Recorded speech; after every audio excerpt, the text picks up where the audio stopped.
Welcome to the quietest corner of the internet. I am Nora, and I am so genuinely glad you found your way here tonight. Really, out of everything you could have opened, everything that was pulling at you today, you chose this. You chose quiet. And that matters more than you might realize right now.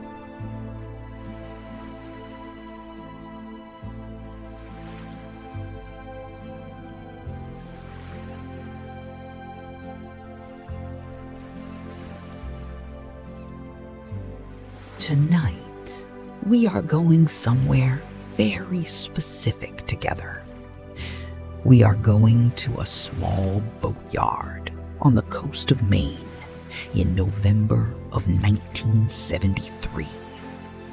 Now, I know, that might sound like an unusual place to rest. A cold boatyard, a gray November sky, the smell of salt in the air, and old wood, and something like linseed oil warming in a tin. But stay with me, because there is something about that place, something about the particular quality of quiet that lives in a working boatyard on a cold weekday afternoon, when the season is over and the boats are in their cradles and nobody is rushing anywhere, that I think your nervous system is going to recognize immediately, like a breath you forgot you were holding.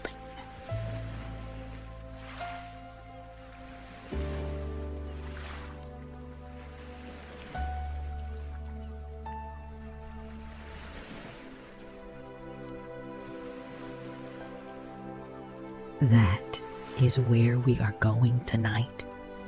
To a place where the only things that need doing are the small, slow, gentle things. Where the work has no deadline. Where the goal is simply the doing of it. But first, I want to take a moment just for you. You know, if you are in your 40s or your 50s and you are listening to this tonight, I want you to know that I see you. Not the version of you that showed up and performed and handled things and kept it all moving today. I mean you, the one underneath all of that. The one who is a little bit tired in a way that is hard to explain to people who are not the same kind of tired. It is not just the body, is it? It is something older than that. Something that lives in the shoulders and behind the eyes and somewhere in the chest. This particular exhaustion that comes from years of being responsible and capable and present for everyone and everything. And doing it well, mostly. Doing it really well. But still.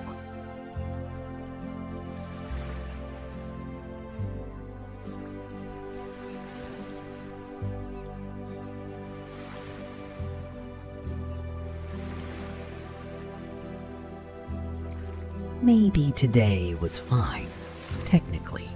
Nothing went terribly wrong. You got through it. You always get through it.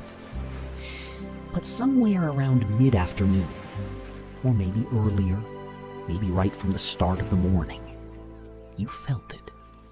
That low, quiet hum of depletion. The sense that you have been running on a frequency that is just slightly too high for too long. And the hard thing about that kind of tiredness is that it does not always look like anything from the outside. You still answered the messages, you still made the decisions, you still showed up. But tonight you do not have to show up for anything. Tonight, the only thing being asked of you is this. Let yourself be still.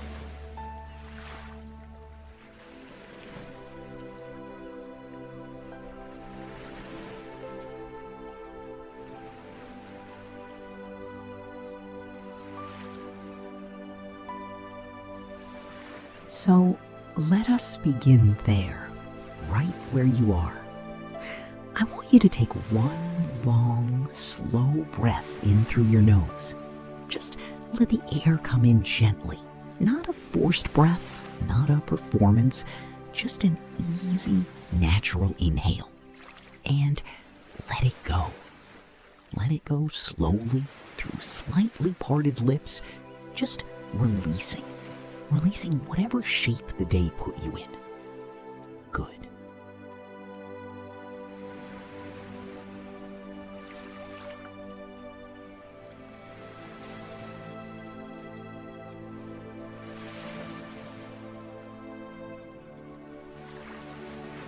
Now, let your eyes close if they are not already, and for a moment, just feel the surface beneath you.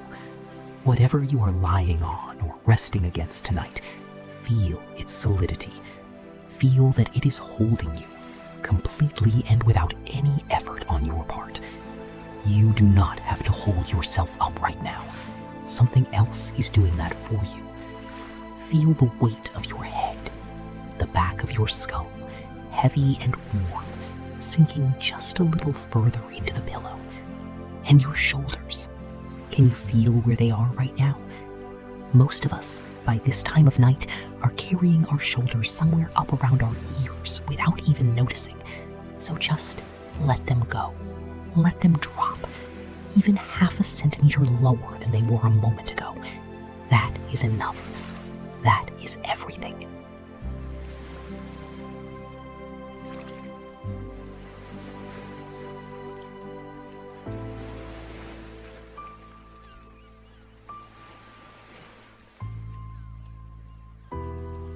Now your arms. Let your arms become heavy.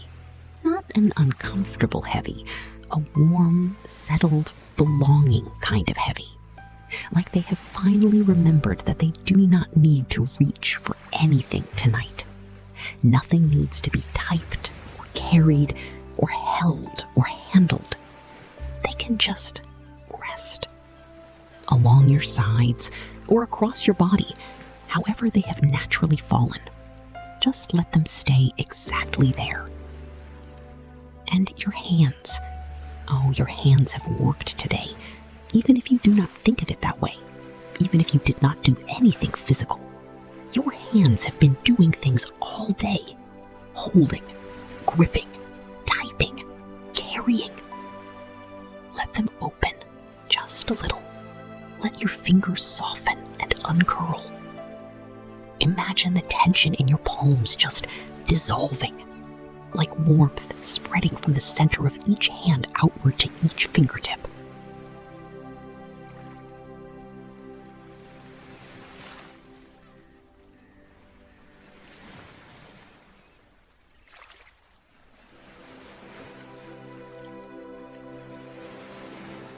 Good. You are doing beautifully. Now bring your awareness down to your chest. Notice the rise of it. The slow, gentle rise as breath comes in, and the equally gentle fall as it goes. You do not need to change anything about the way you are breathing. Just notice it. Just observe that your body is breathing you. It has been breathing you all day without you having to think about it once. Your body knows how to do this. It knows how to keep you safe. You can trust it tonight. And your belly. Let it be soft. Let it be round and full and completely unclenched. We spend so much of our waking lives with our abdominal muscles quietly braced against something. Against the next task, the next conversation, the next thing that might need handling. Tonight, there is no next thing. So let it all go soft.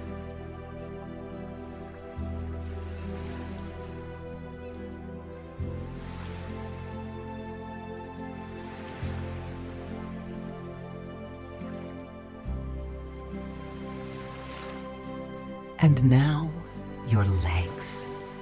Feel the length of them.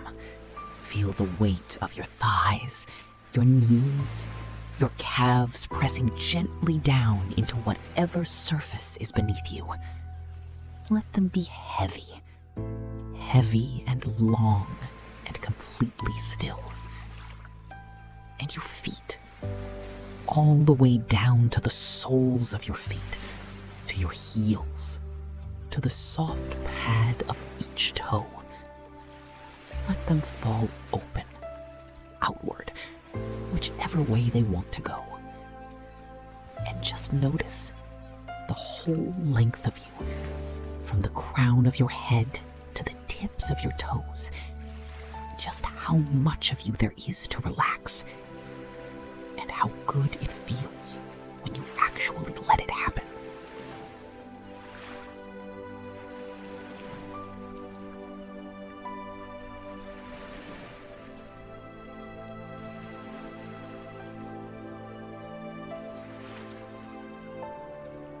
There is nowhere to be right now. You are not late for anything. Nothing is on fire. Nothing requires you tonight. You have already done enough today. You have already been enough. Even if some quiet, critical part of your brain is not entirely sure about that, just for these next 30 minutes, can you let that question rest too? Just set it down somewhere, out of reach. Like setting your keys on a hook when you come home. You can pick it back up later if you need to. But for now, let us go to Maine.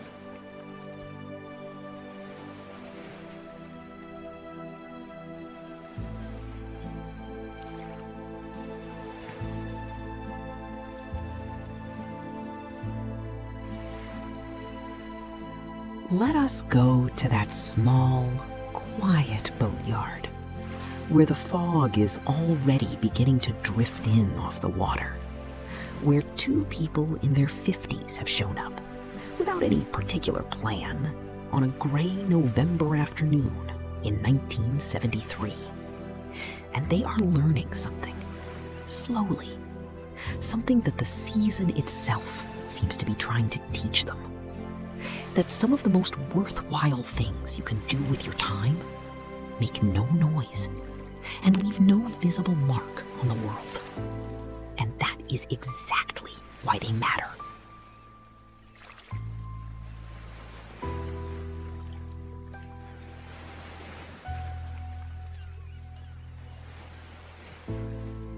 Come with me now, slowly. Let us go somewhere quiet together.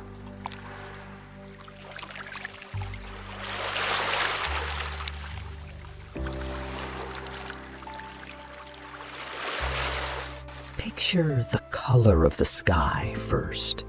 Not a dramatic sky, not a stormy sky with great rolling clouds and sharp light breaking through. Just gray. A soft, complete November gray. The kind of gray that has no edges to it. The kind that sits over a coastal town like a warm blanket pulled up to the chin of the world. It is the color of old pewter, of a well-used tin cup, of the inside of an oyster shell. And it is not sad, that sky. It is not threatening anything. It is simply done. The year is winding down. The light is low and flat and strangely kind, and the whole coast of Maine seems to have let out a long, collective exhale.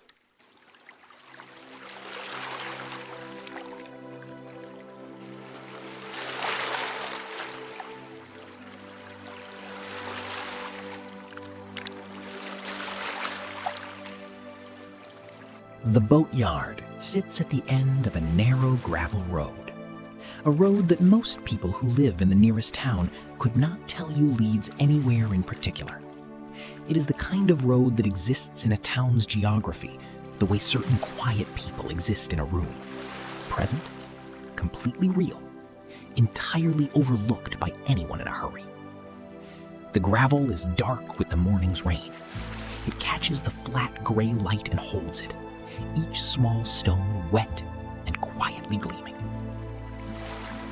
Along the left side of the road, a low stone wall runs for perhaps 60 feet before giving way to a stand of bare oak trees.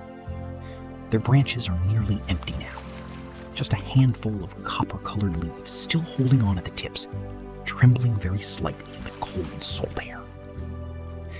You know that particular sound, the sound of a few last leaves in November, a soft, papery whisper, almost nothing, and somehow everything.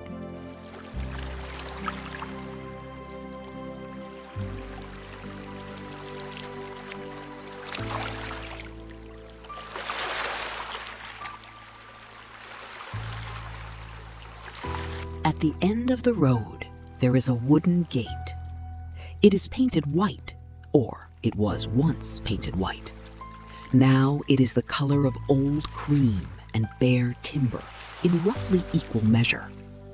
The hinges are heavy black iron, and they are very slightly open, the gate resting against a large, smooth stone that has clearly been placed there on purpose. A hand-painted sign leans against the gatepost. The lettering is careful and slightly uneven, done by someone who took their time with it. Callaway and Sons Boatyard. And then, below that, in smaller letters that are harder to read because the paint has faded more in that spot, established 1941.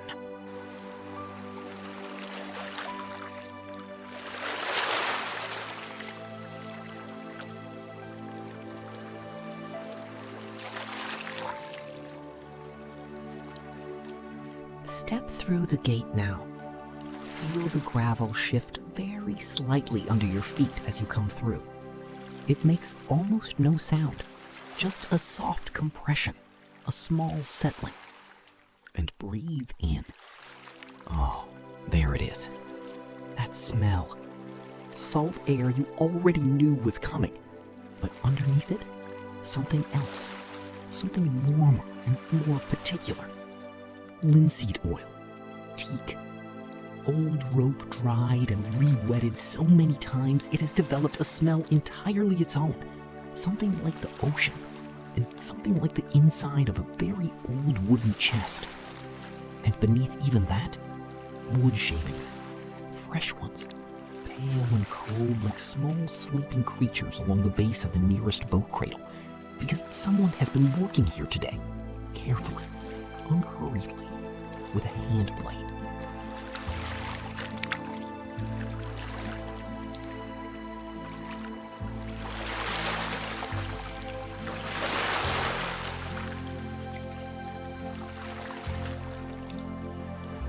The yard itself is not large, maybe 60 feet wide and perhaps twice that in length, running down toward a wooden dock at the far end.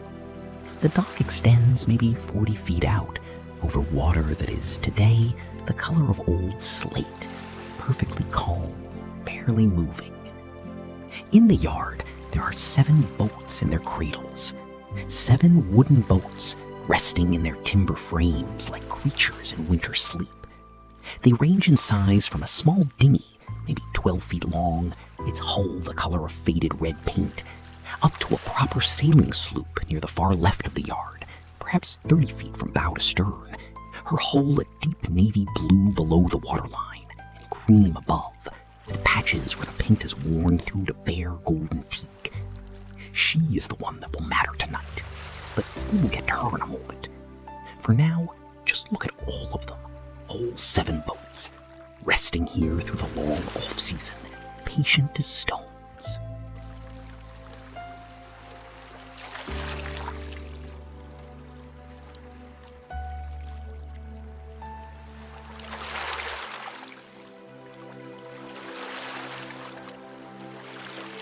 To the right of the yard, there is a small wooden shed. It is perhaps 20 feet by 15, with board and batten siding that was once painted the same white as the gate and has arrived at roughly the same conclusion. The roof is low-pitched, covered in wooden shingles that have gone silver gray with age. And along the front eave, there is a narrow overhang that throws a band of deeper shadow across the shed's single window. That window. Oh, that window.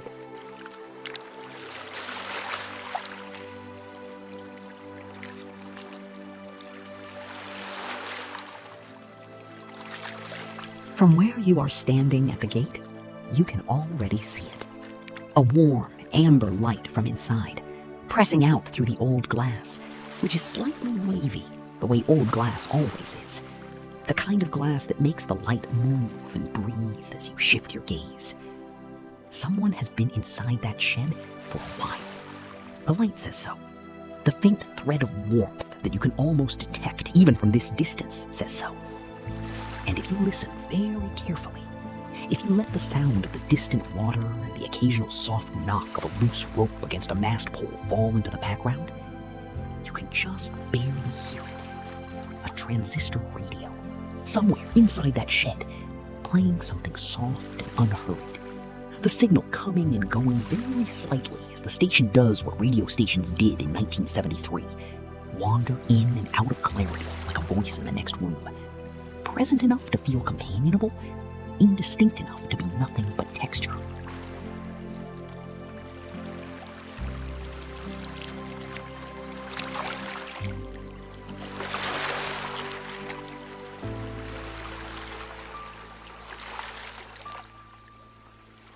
Walk toward the shed now, slowly. There is no rush. There is genuinely no rush at all. And the yard seems to know it. The whole place has the quality of somewhere that decided long ago that speed was not really the point. As you walk, notice the cradles holding each boat. They are built from heavy timber, 4x4s and 6x6s, bolted together at careful angles and padded at the contact points with old carpet offcuts to protect the hulls. Someone made those cradles. Someone thought about the weight distribution of each specific boat and built something sturdy enough to hold it through every kind of winter weather, and then padded the contact points with carpet. Because even something that is just sitting still through the winter deserves to be held gently. There is something in that if you sit with it for a moment.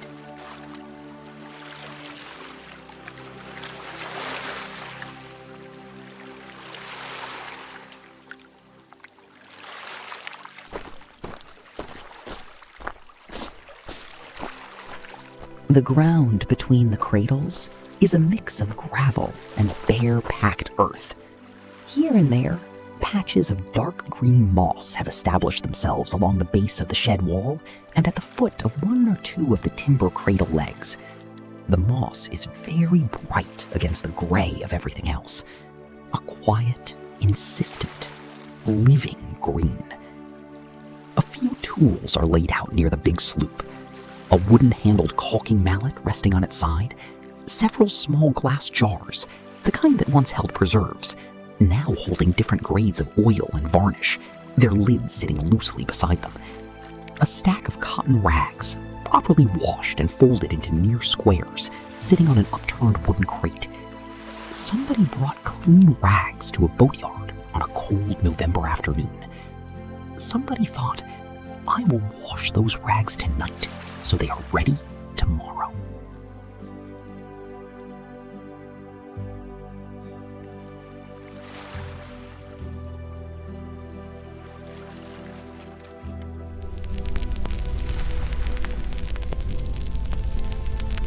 Reach the shed door now.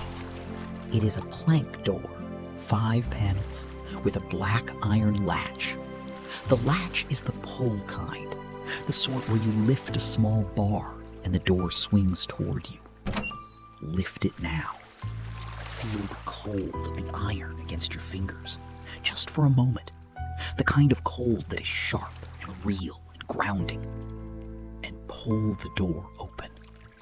It swings toward you with the softest possible sound, a low wooden sigh of a sound, hinges that are old and slightly slow and entirely unbothered, and the warmth comes out to meet you.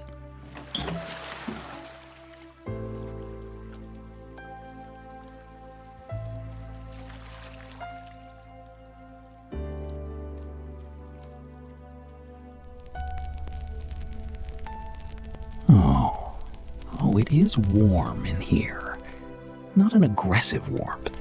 Not the blast of a forced air heater or the sharp, dry heat of anything modern.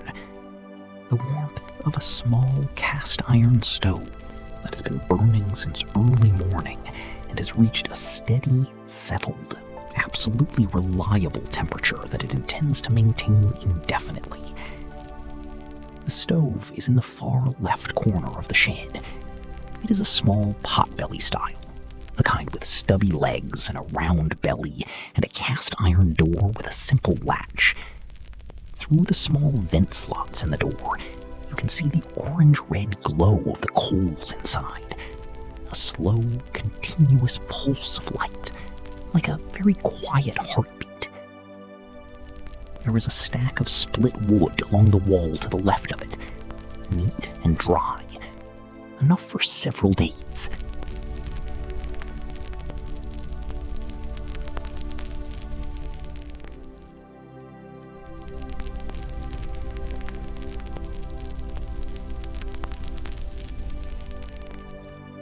The shed smells of warmth first, and then of everything else layered underneath. Linseed oil, stronger in here, a deep, rich smell, like something ancient and nourishing.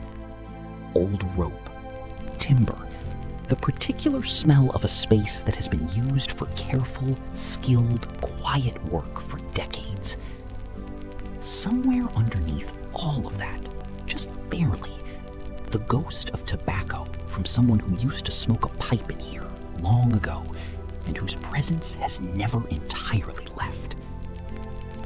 The walls are rough timber, hung with things.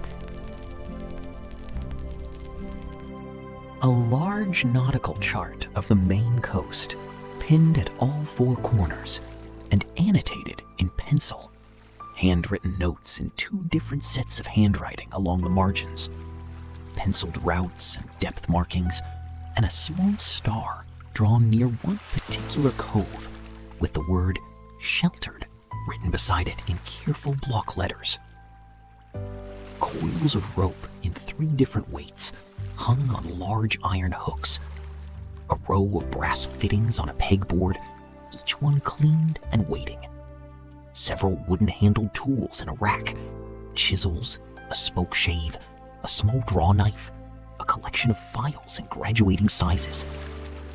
And on the highest shelf, running the full length of the back wall, a row of old paperback books, their spines faded and sun-bleached to a range of pale colors. Pinks become cream, blues become gray, their titles barely readable, but clearly read, many times, by someone who came in here to be quiet and stayed to be transported.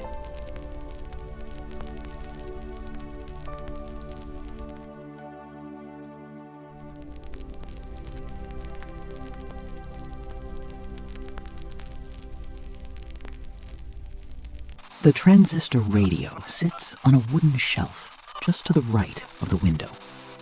It is a warm brown and cream-colored unit, about the size of a shoebox, with a glowing orange dial and a chrome tuning knob, and a small fabric-covered speaker grill that has a slight dent in the lower right corner. It is playing something soft and instrumental, piano and something stringed, very understated.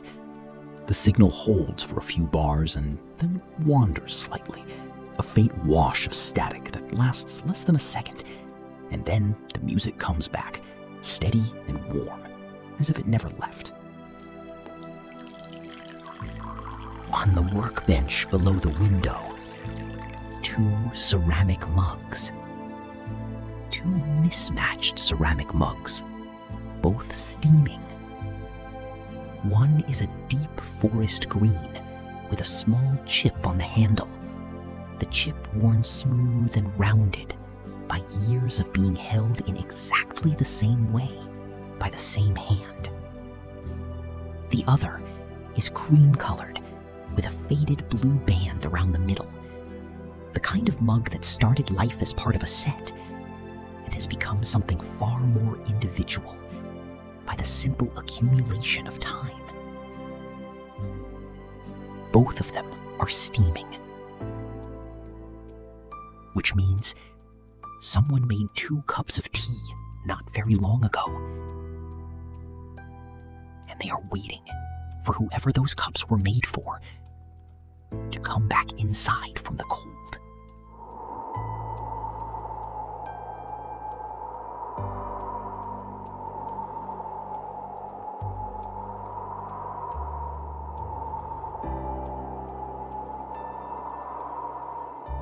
Pull the shed door gently closed behind you. Feel the warmth close around you completely as the cold air is shut out. Find a place to simply stand for a moment and just be in this room, this small, warm, perfectly sufficient room, where the stove breathes its slow orange breath and the radio plays its soft, wandering music, and 2 cups of tea wait on a workbench. And outside, through that wavy old glass window, the fog is beginning to move in off the water, very slowly, softly erasing the edges of the world beyond this yard, making everything outside a little less distinct, a little less pressing, a little less real, while everything in here grows warmer and more particular, and more deeply, quietly, exactly enough.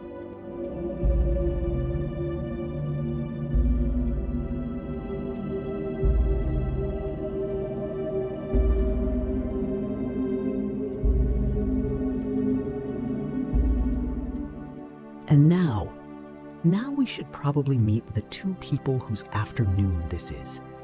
The woman who made both those mugs of tea, and the man who has just come back inside from the cold, with sawdust on the front of his jacket, and cold, reddened hands, and something that looks, if you watch his face carefully as the warmth hits him, very much like relief.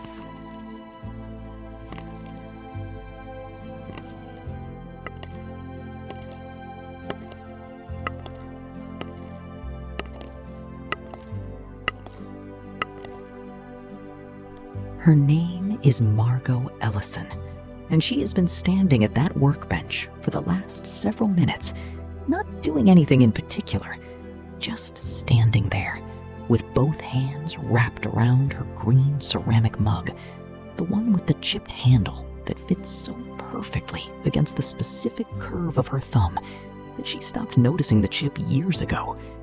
Just standing there, looking out through that wavy old window glass at the fog.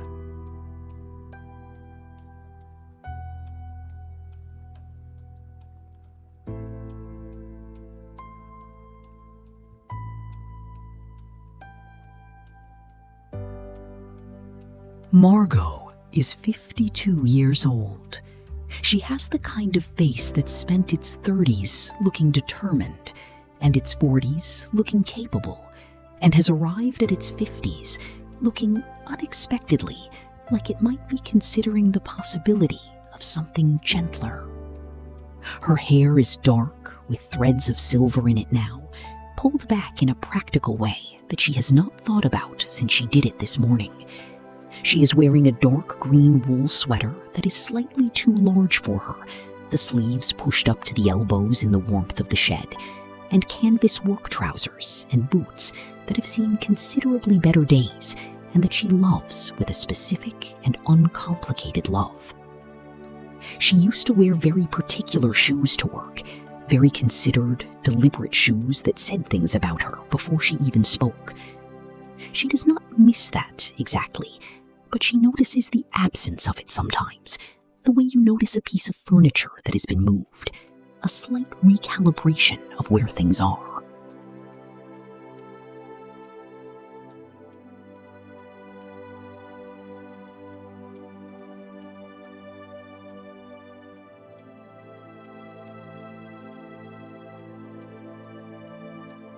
For 23 years, Margot planned cities, or pieces of cities, street networks and public spaces, and the invisible logic of how people move through the places they live. She was very good at it. She had a particular gift for seeing how a small change in one place could ripple outward and make a whole neighborhood breathe differently. She gave that gift to other people's neighborhoods for 2 decades, without pausing to ask whether she was breathing well herself. The early retirement came 6 months ago. Not her choice, technically. A restructure. The kind where they tell you it is nothing personal, and mean it, which is somehow the most disorienting part. And she has spent those 6 months oscillating between the restless guilt of not producing anything and the very beginnings, just the very beginnings, of something she can only describe as space. She found the Boatyard in September. She was driving roads she did not know, which had become her primary coping strategy, and she turned down a gravel road that looked like it led somewhere quiet, and it did. She has been coming here 2 or 3 times a week ever since.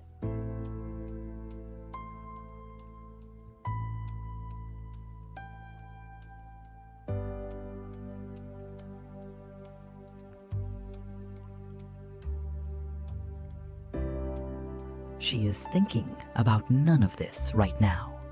Right now, she is thinking about the fog, about the way it moves.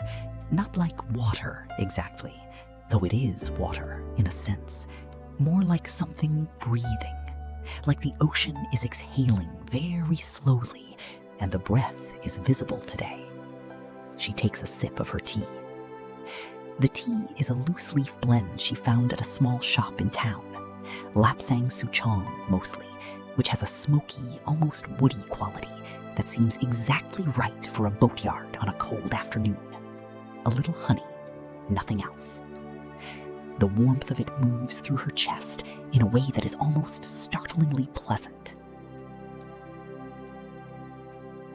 She had forgotten, or maybe never quite knew, how much of her daily life she had spent not noticing things like this. The warmth of a cup of tea moving through your chest on a cold day. You do not notice it when you are drinking the tea standing at a kitchen counter, reading something on a screen, while also thinking about something else entirely. You only notice it when you are standing still, completely still, with nowhere to be and nothing to prove.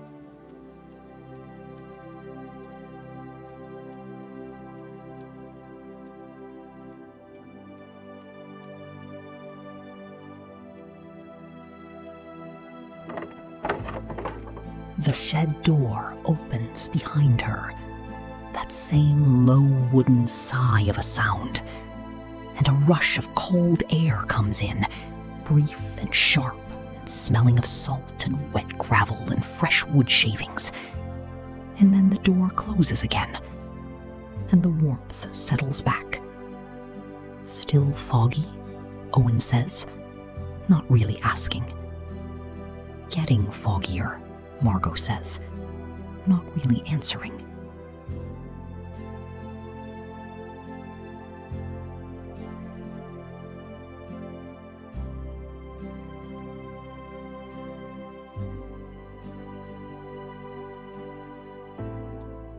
Owen Calloway is 56 years old, and he has the particular physical quality of a man who was probably quite slight when he was younger, and has grown into himself over the decades in a way that is less about size and more about weight, a gravitational quality, a sense that he is standing exactly where he means to be standing. His hair is almost entirely silver now, worn a little long because he keeps meaning to get it cut, and then not minding enough to actually do it. He has glasses that he pushes up his nose when he is thinking, which is often, and a habit of going very quiet when other people might be expected to fill a silence, which some people find unnerving, and which Margot, from the very first afternoon they spoke here in this shed, found immediately and completely restful. He is carrying his jacket over one arm. His flannel shirt is untucked on the left side, and he has a long curl of wood shaving caught in the fabric near his shoulder that he has not noticed. He reaches past Margot to pick up the cream and blue mug, his other mug, the one she made for him. He wraps both hands around it, exactly as she is wrapping both hands around hers, without having thought about it, without coordinating it, just because it is cold outside and the mug is warm, and that is enough of a reason.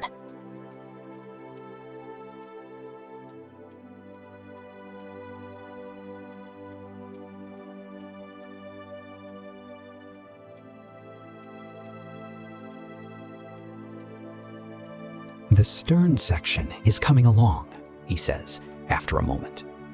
He says it quietly, the way you say something that is true and pleasant, but does not require any particular response. Margot nods. She was out there with him for the first hour, working on the port side of the hull with a cloth and linseed oil, warming the oil first in her hands before applying it in slow circles. And she watched him work on the stern for a while, the way he used the hand plane. Slow, deliberate strokes, reading the grain of the wood before each one, never fighting it. The grain is doing something interesting back there, Owen says, still looking out the window. I noticed, Margot says. Changes direction about 2/3 of the way across. Someone patched it years ago. Different piece of timber. You can feel it. When the plane catches, just for a half second, like the wood is reminding you it has a history.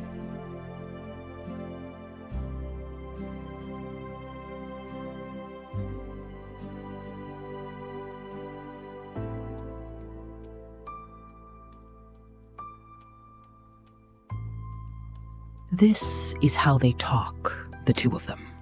In pieces, in observations, in things noticed and offered gently across the space between two people who are not performing anything for each other.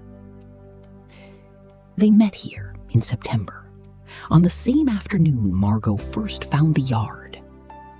Owen had been coming here for 2 years by then, ever since his youngest packed up her bedroom and left for a university 400 miles away, and the house on Prospect Street became a place where every room remembered something Owen was not sure he was ready to remember.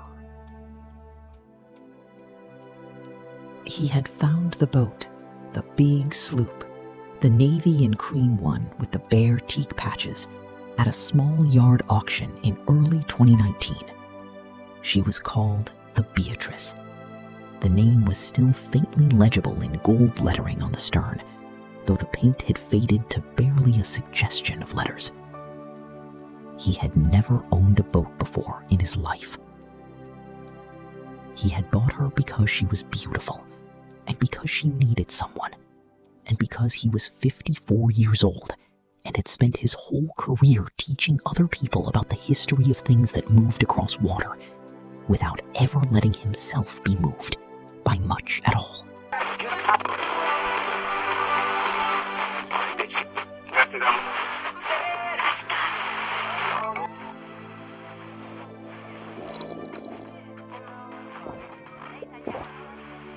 They finish their tea without rushing it. The radio plays something that neither of them can quite identify, something slow and instrumental with a piano in it, and the stove ticks very softly as the metal expands in the heat. A small domestic sound, completely familiar, the sound of something doing its job reliably and without complaint. Margot sets her mug down on the workbench and picks up the nautical chart from beside it. It is a chart of the Maine coast from Penobscot Bay up toward Bar Harbor. Owen found it at a used bookshop in Portland, and it is old enough that some of the depth soundings are in fathoms, and the typography has that particular pre-war quality of something set in lead type by hand. She spreads it gently on the workbench, smoothing the edges flat, and just looks at it for a moment. The way you look at something that is purely itself. Not useful right now. Not going anywhere. Just beautiful in the way that accurate, careful, human-made things from a long time ago are always beautiful.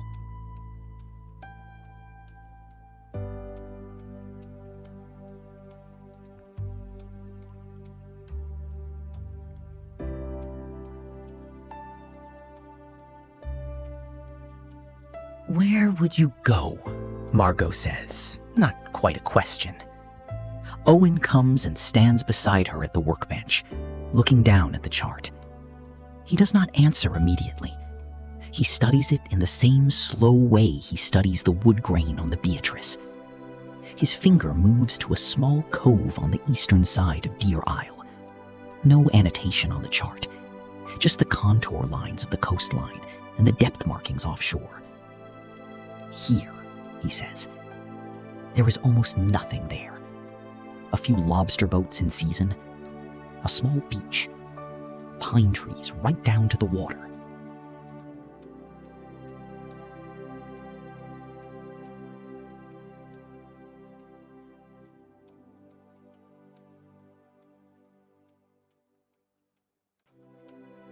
Margot looks at the spot. How long would it take to get there? Owen considers. In the Beatrice, once she is ready, 2 days, maybe 2.5 if the wind is being polite about it. Margot is quiet for a moment. 2.5 days of being on the water, she says, very slowly, as if she is holding the idea up to the light to look through it. 2.5 days of nothing being required of you, Owen says, except paying attention to the wind.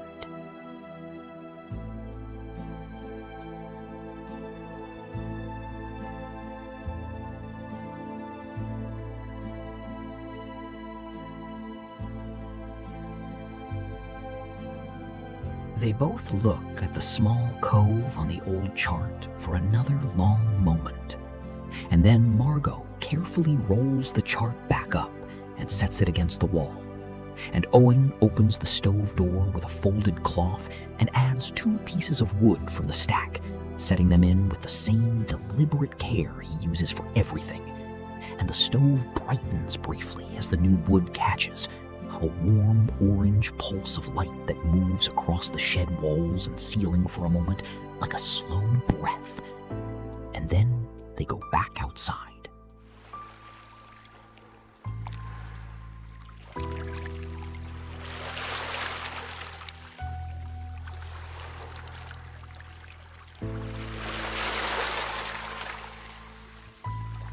The cold is a slight shock after the warmth of the shed, but not an unpleasant one.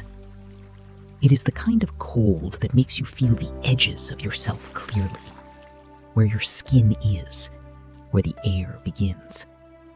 The cold that reminds you that you are a body in a world, which sounds like nothing, but on certain afternoons is the most grounding feeling imaginable. Margot goes back to the port side of the Beatrice. She kneels on a folded piece of canvas she set up earlier as padding against the gravel, and she picks up her cloth, and she opens the nearest glass jar of linseed oil. The smell of it comes up immediately. Rich, deep, old. Something about the smell of linseed oil has always felt to Margot like it is carrying a long history with it.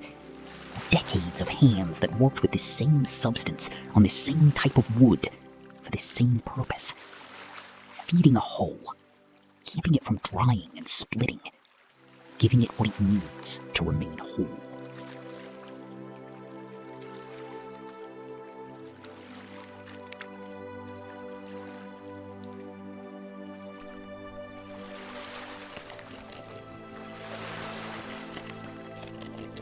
She warms a small amount of oil in her palms, pressing them together slowly.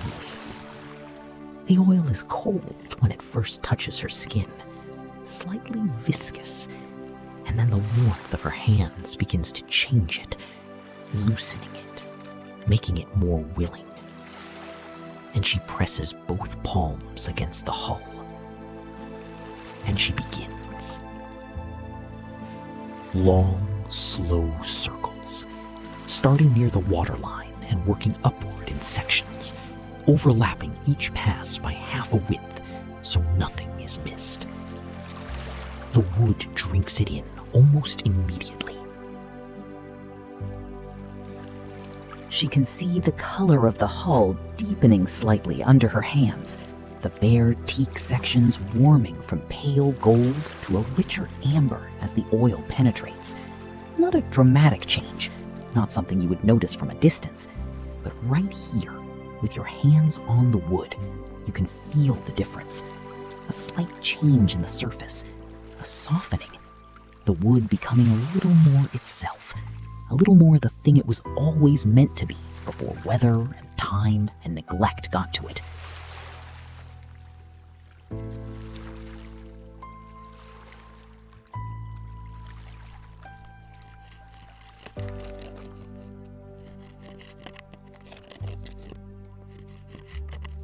She works without thinking about anything in particular. And this, she has come to understand over these past weeks, is the gift of it. Not that her mind goes blank. It does not go blank, but it goes quiet. It shifts from the high, tight, urgent frequency she ran on for so many years, the frequency of decisions and deadlines and consequences, into something lower and slower and much harder to describe. Something like the frequency of the wood itself, of the fog, of the water out beyond the dock that is barely moving today, just lifting very gently and setting back down, lifting and setting back down.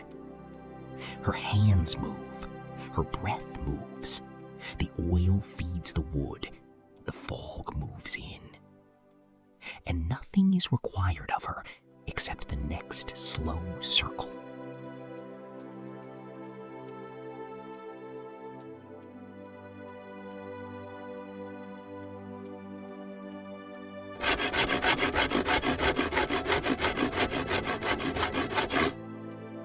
Owen is at the stern of the Beatrice with the hand plane.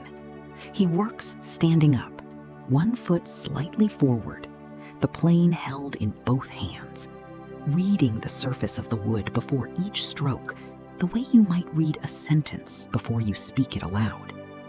A stroke, a pause, a look at what the stroke revealed. Another stroke, slightly adjusted, following the grain as it shifts and changes across the repaired section, the place where the wood's history is most visible.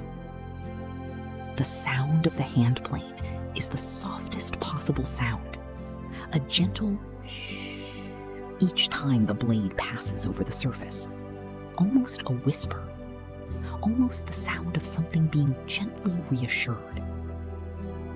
The shavings fall, long pale curls of teak, fresh and fragrant, landing on the gravel and the canvas at Owen's feet.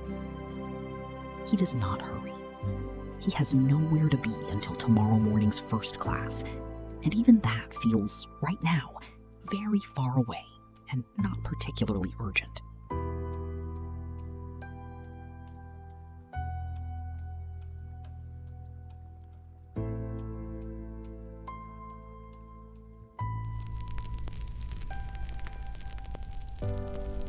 The fog has come in considerably while they have been working.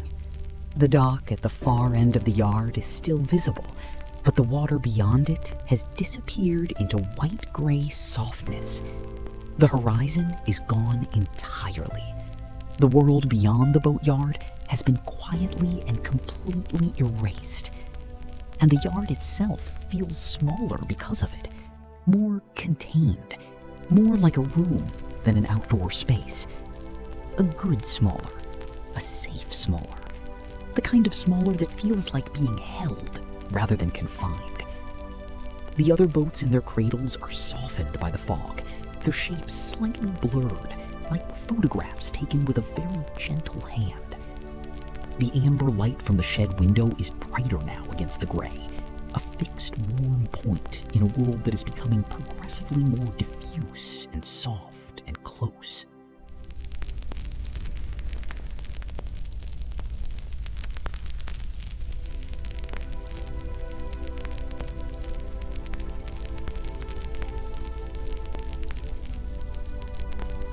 Margot finishes the section she was working on and sits back on her heels for a moment. She looks at the hull, at the section she has just oiled, where the wood is visibly warmer, visibly more itself. She looks at her hands. Her palms are stained a deep amber gold with the linseed oil and the teak. She flexes her fingers slowly, feeling the light resistance of the oil between them. She thinks very briefly of all the meetings she sat in, all the presentations she gave, all the reports she produced and revised and produced again, all the things her hands did in those years that left no trace anywhere, that existed only in the digital ether, that could be deleted with 3 keystrokes. And then she looks at the section of hull she has just oiled, glowing quietly in the gray November light. And she thinks that will still be there tomorrow. The wood remembers what I just did for it. And she finds, to her own quiet surprise, that this matters to her more than almost anything she can remember mattering to her in a very long time.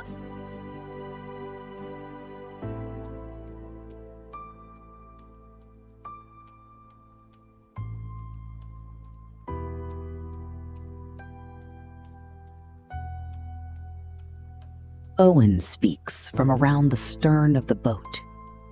Tea? Margot looks up at the fog, at the deepening gray of the afternoon sky, at the amber square of the shed window glowing warmly through the mist. Yes, she says, and she sets her cloth down carefully over the mouth of the oil jar, and she gets to her feet slowly, unhurriedly, the way you get up when you have nowhere to be. And they walk back toward the shed together through the cold fog. 2 people in their 50s, moving at exactly the right pace, in a boatyard at the end of a gravel road that most people in town could not tell you leads anywhere in particular. Their footsteps quiet on the wet gravel. The fog settling softly around the shapes of all the resting boats. The transistor radio just barely audible through the shed door as they approach it. The warmth waiting.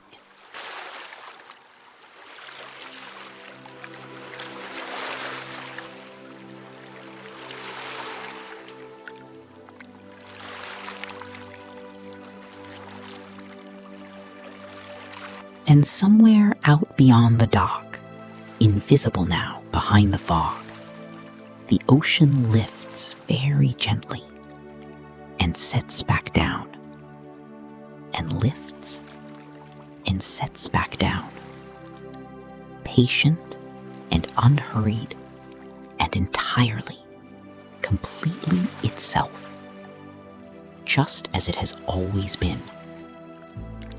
Just as it will continue to be long after this afternoon is a memory, if it becomes a memory at all, which it may not.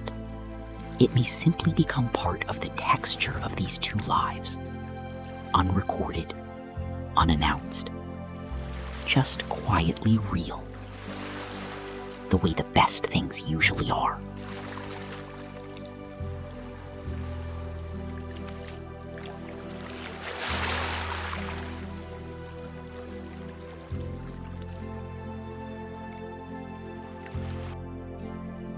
They are back inside the shed now, the door closed gently behind them, and the warmth has received them both, the way warmth in a small room always does, completely, without condition, without asking where you have been, or what you have done, or whether you deserve it. It does not ask any of that. It is simply there, steady and orange and completely reliable.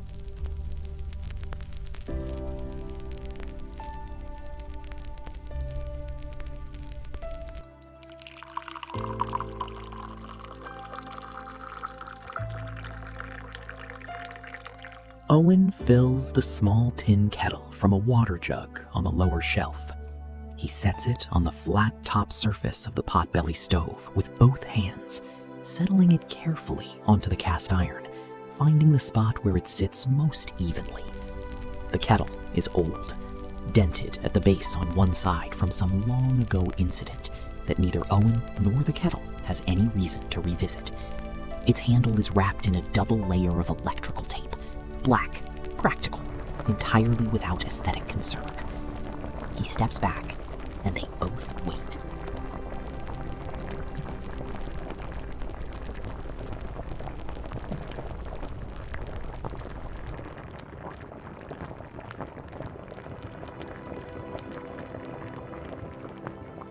The waiting for a kettle to boil is one of the most underrated experiences available to a human being. There is nothing to do. There is genuinely, completely, entirely nothing to do except be in the room while the water heats.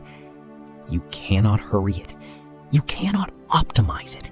You cannot multitask it into something more efficient. You simply wait.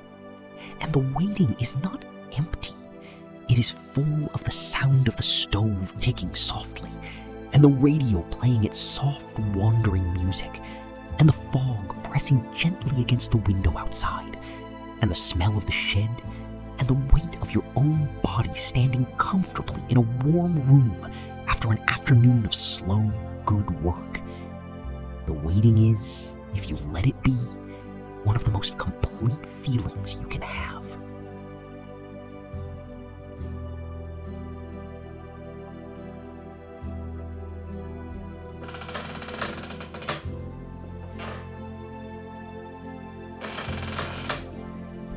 Margot leans her back against the workbench. Her hands, still faintly amber-stained from the linseed oil, hang loosely at her sides. She looks at the stove, at the kettle, at the faint shimmer of heat rising from the cast iron surface around it. And she thinks of nothing, or very close to nothing. A thought passes through, the way thoughts do. Something about a phone call she meant to return, and she watches it pass the way you watch a single car go by on a quiet street. Present for a moment, gone. The quiet resuming as if it had never been disturbed. She notices this. She notices that she let it go without chasing it. And something in her chest, something that has been very slightly clenched for a very long time, loosens just a degree or two. And now I want to bring you with me for a moment. You who are lying somewhere warm right now, listening to all of this. I want to speak to you directly, just for a little while. Because what Margot is feeling in this moment, that slight unclenching, that watching a thought pass without following it, I think you might know exactly what that feels like, or what it could feel like if you let it.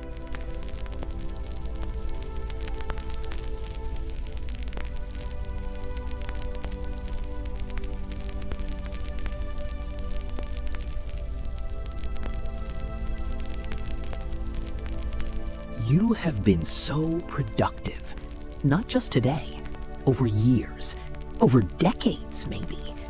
You have shown up, you have figured things out, you have held things together that would have come apart without you, and probably nobody told you that clearly enough, or often enough, or with the specific weight it deserved. You have been capable and responsible and present for so many people and so many things, and somewhere along the way, without meaning to, you may have started to believe that your right to rest had to be earned, that stillness was a reward you could collect once everything was finished. But here is the thing about everything. Everything is never finished. That is not a failure. That is just the nature of a life being lived.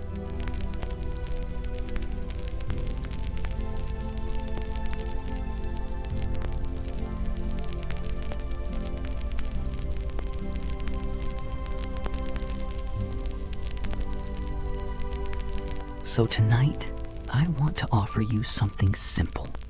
You do not have to earn this. This rest, this quiet, this hour of your life where nothing is being asked of you and nothing is being produced. And the only thing happening is that you are breathing and your body is warm and something gentle is carrying you towards sleep.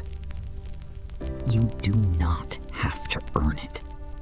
You have already paid for it 10 times over. It is yours. It has always been yours.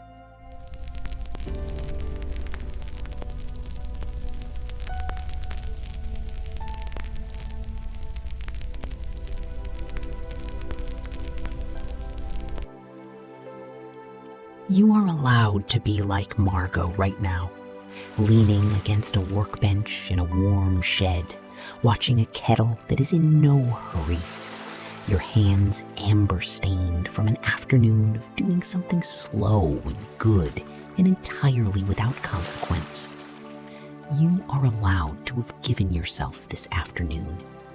You are allowed to give yourself this night.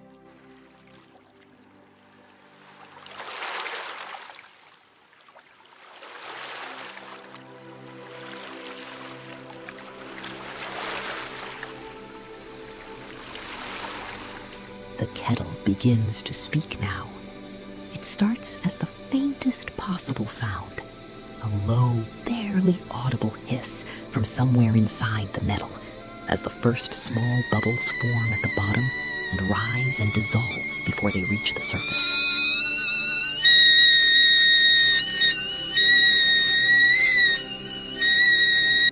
Then, a little more, a soft, sibilant whisper, the kettle finding its voice. Owen does not move toward it yet. He knows this sound. He knows there is more time yet. The hissing deepens, very gradually, into something more liquid, more rolling. The sound of small bubbles becoming larger ones, rising faster now, breaking the surface in quick, soft bursts. Steam begins to rise from the spout. Just a wisp at first, then a slow, steady thread curling upwards and dispersing in the warm air of the shed before it reaches the ceiling. And then the full rolling boil. A rich, busy, completely satisfying sound. The sound of something doing what it was made for, completely and without reservation. Owen wraps the folded cloth around the handle and lifts the kettle.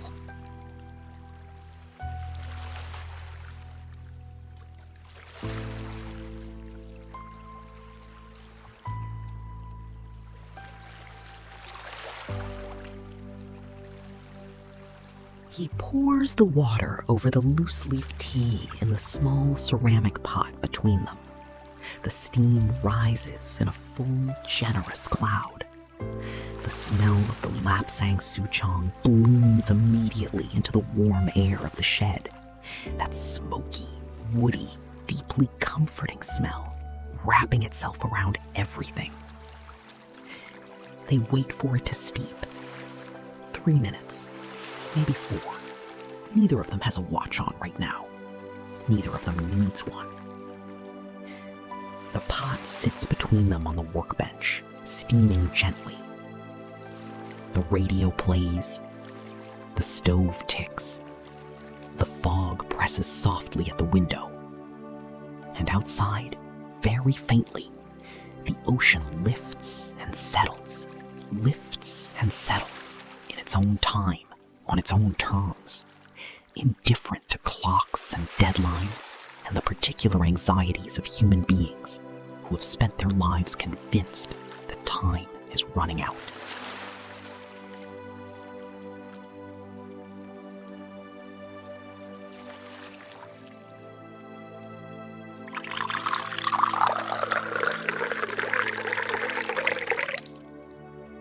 Owen pours the tea into the green mug first, the one with the chipped handle. He sets it in front of Margot with the same quiet care he uses for everything. No ceremony, just care. And then his own, the cream one, with the faded blue band. They pick them up, both hands, again, without coordinating it. The warmth comes through the ceramic immediately, into the palms, into the fingers, moving up through the wrists, and they stand there together in the warm shed while the afternoon completes itself outside. Two people in their 50s who came to a boatyard with no particular agenda and found, as they have found every time they have come here, that no particular agenda was exactly what was needed.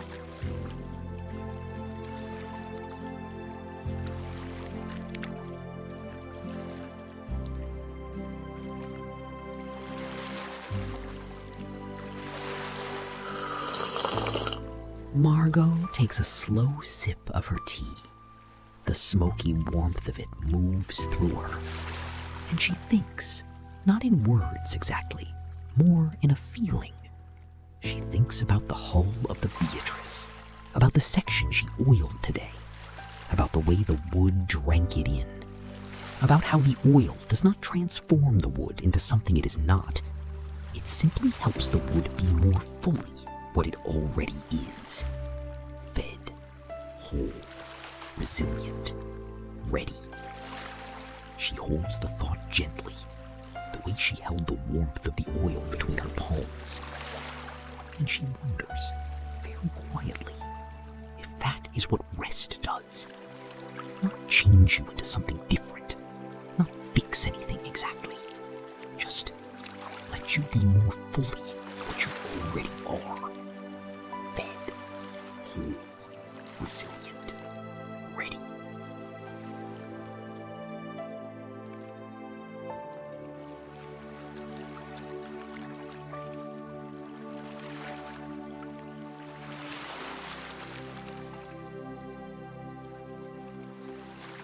And I want to say that to you now, very gently.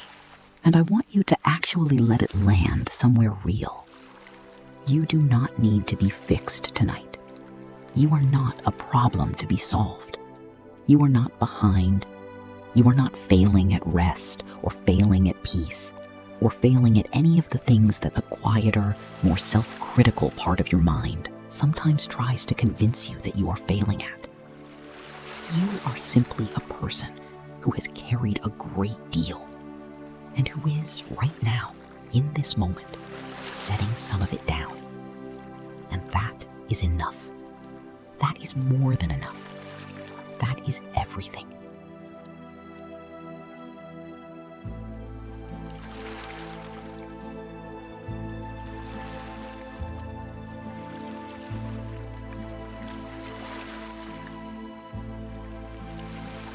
You have carried enough today. You are allowed to set it down now, right here, in this warm shed or in this warm bed, wherever you are right now. Just set it down. The decisions that are still pending, set them down. The conversations that did not go quite right, set them down. The list of things you meant to do and did not get to, set them down. The low, persistent hum of wondering whether you were doing enough, being enough, moving fast enough through the time you have been given. Set it down.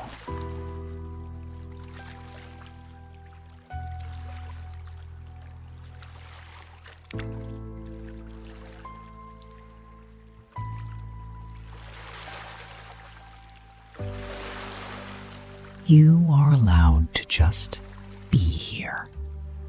Not accomplishing anything, not improving anything, Not optimizing or planning or preparing. Just here. Just breathing. Just warm. Just a person who came to the quietest corner of the internet on a night when they needed somewhere to rest. And found it.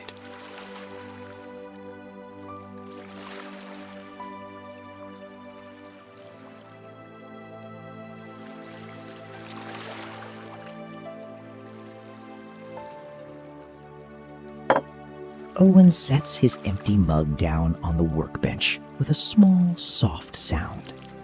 He looks out the window at the fog, which is very thick now, the yard almost entirely obscured beyond the nearest boat shapes. Same time Thursday, he says. Margot finishes the last of her tea. Same time Thursday, she says. And they begin, very slowly, very unhurriedly, to tidy away the afternoon. The lids go back on the oil jars, gently pressed and twisted. The rags are folded neatly and stacked on the wooden crate, ready for next time. The hand plane is laid carefully in its place on the tool rack, its blade protected. The chart, already rolled, leans against the wall.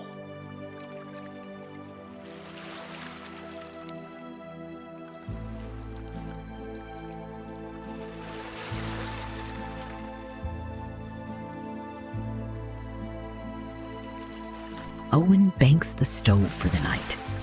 He adjusts the damper to slow the burn, so the shed will hold its warmth for hours after they leave, released slowly into the cold night air like a long, generous exhale. He sets the kettle back on its shelf. He turns off the transistor radio, and the shed goes very quiet. The kind of quiet that is not empty. The kind that is full of everything the afternoon was, that still holds it, that will hold it all the way through until Thursday.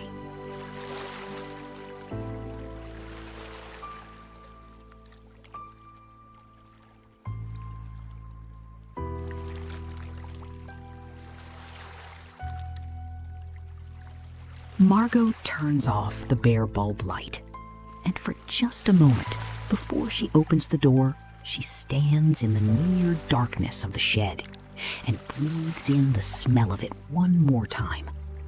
Linseed oil and teak and rope and warm cast iron and the ghost of smoky tea and the very faintest suggestion of that long-ago pipe tobacco. She breathes it all in, and she breathes out, and she opens the door and steps out into the cold fog, where the yard is very still and very quiet, and the fog has made the whole world soft and close and entirely manageable, where the shapes of the resting boats in their cradles are barely visible now, gentle dark forms in the white-gray evening, where a single amber light still glows from the shed window behind her, pressing warmth out into the cold, and the ocean, somewhere beyond the dock, somewhere beyond the fog, lifts and settles and lifts.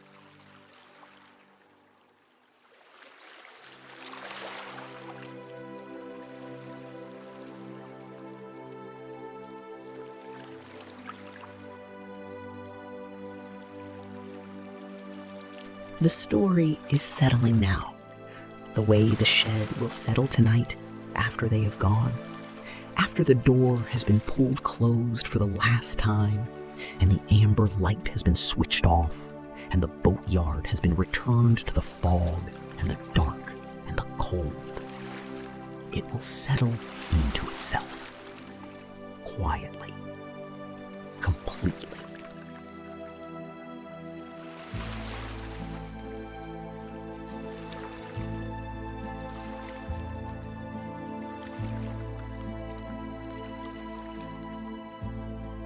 And so can you, right now. You can settle into yourself in exactly the same way. No more doing, no more holding, no more carrying anything forward into the next moment. Just settling. The way wood settles in a cradle on a cold November night.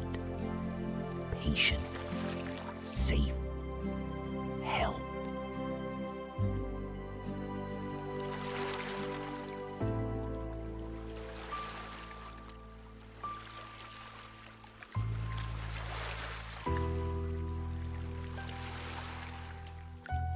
Feel where your body is right now.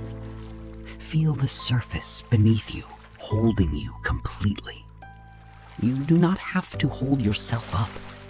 You never have to hold yourself up when you are lying down. Something else is doing that. Something solid and steady and entirely reliable. Let it.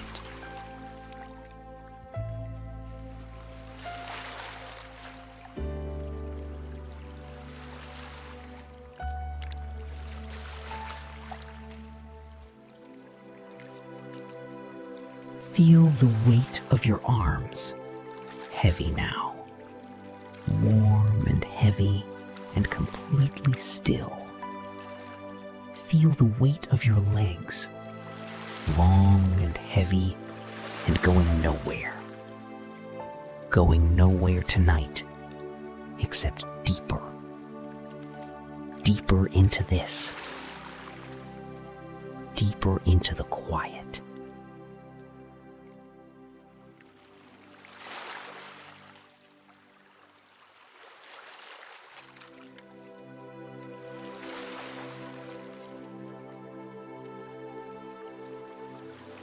Somewhere in a boatyard on the coast of Maine, the fog is very thick now. The Beatrice rests in her cradle in the dark, her hull still warm from Margot's hands, still holding the oil that was given to her today, still slowly, quietly becoming more herself.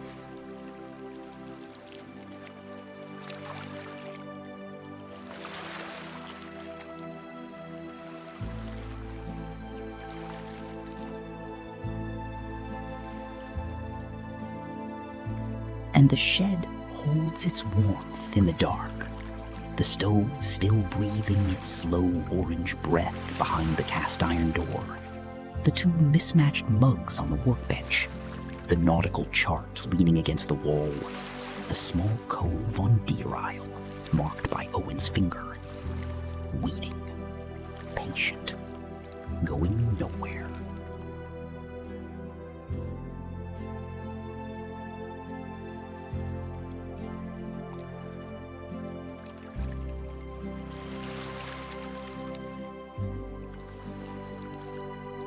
And the ocean beyond the dock, invisible tonight behind the fog, lifts very slowly and settles, lifts and settles.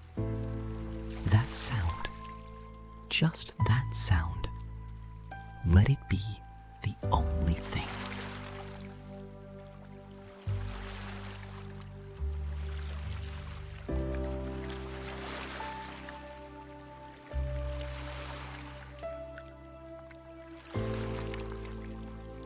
You have done enough today. You have been enough today. Those two things are true whether or not any part of you believes them tonight. They are true the way the tide is true, whether you are watching it or not, whether you remember it or not.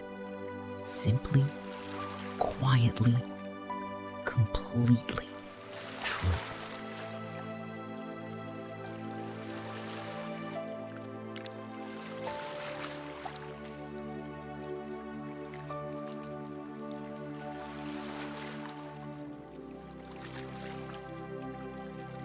Your worth is not your output.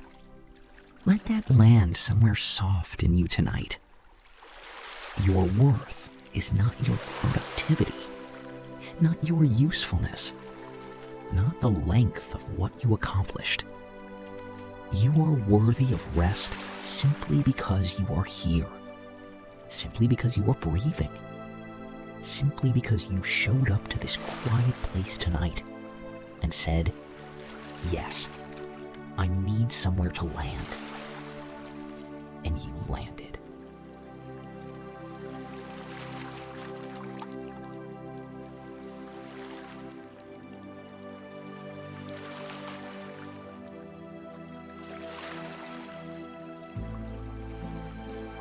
You are landing right now.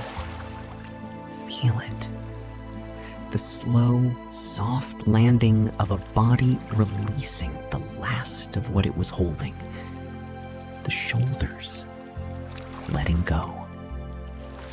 The jaw unclenching.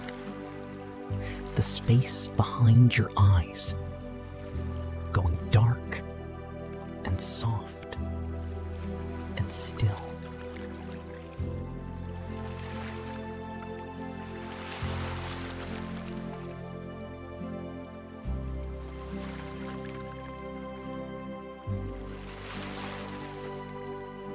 There is nothing to figure out tonight. Nothing to plan. Nothing to brace for. The next thing will come when it comes. And you will be ready for it. Because you rested. Because you gave yourself this.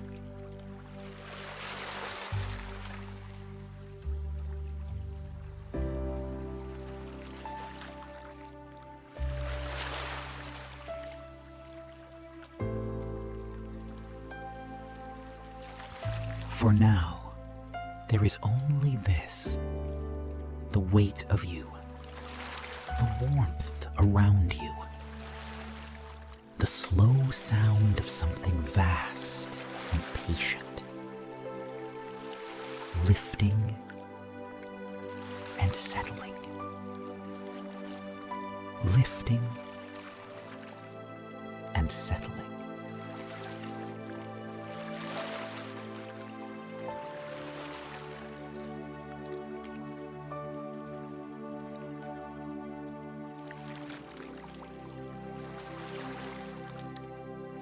Let your thoughts go where they want to go now.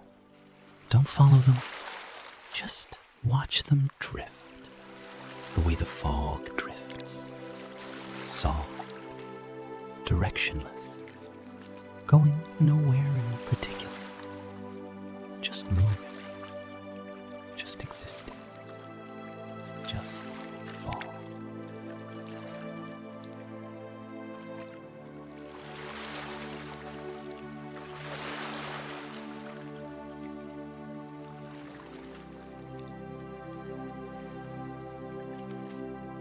You might be almost asleep right now. That is exactly right. That is exactly where you are supposed to be. There is nothing to come back for. Nothing here requires your attention. Just let the next breath come. And the one after that. Slow. Easy. Yours.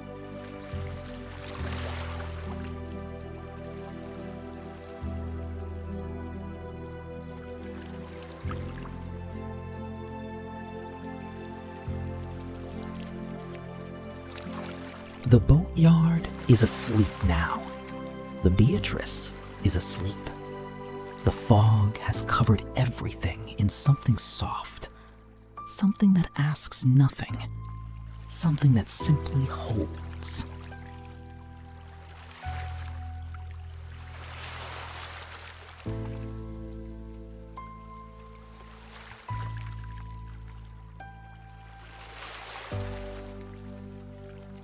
And somewhere in a house on Prospect Street, Owen is asleep.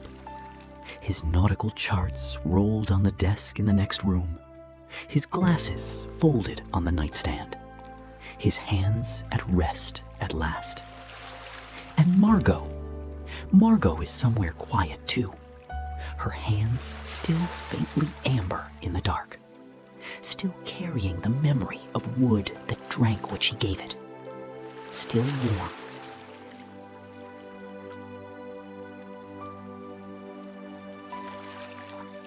And you are here, warm, still, breathing, safe.